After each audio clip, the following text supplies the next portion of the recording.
اللہ کے نبی صلی اللہ علیہ وسلم کو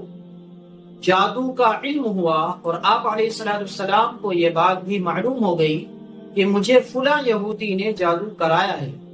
تو کیا آپ علیہ السلام نے اس یہودی سے انتقام لیا؟ چنانچہ روایات میں بتاتی ہیں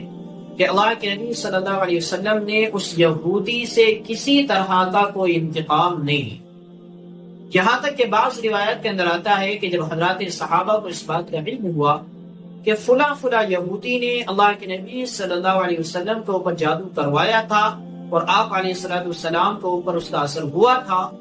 تو انہوں نے چاہا کہ اس یہودی کو قتل کر دیا جائے۔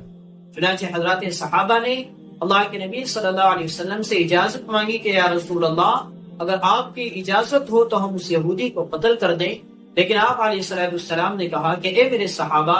مجھے جو بیماری تھی، جو تکلیف تھی، اللہ رب العزت نے مجھے اس پریشانی سے، تکلیف سے نجات دے دی ہے، لہذا میں نہیں چاہتا کہ میری وجہ سے کسی اور کو کوئی تکلیف پہنچے۔ چنانچہ روایات کے اندر آتا ہے کہ وہ یہودی اللہ کے نبی صلی اللہ علیہ وسلم کی مجلس میں حاضر ہوا کرتا، لیکن پھر بھی کبھی بھی اللہ کے نبی صلی اللہ علیہ وسلم نے اس یہودی سے انتقام لینے کی کوشش نہیں کی، اور آپ علیہ السلام نے کبھی بھی اس سے کچھ نہیں کہا۔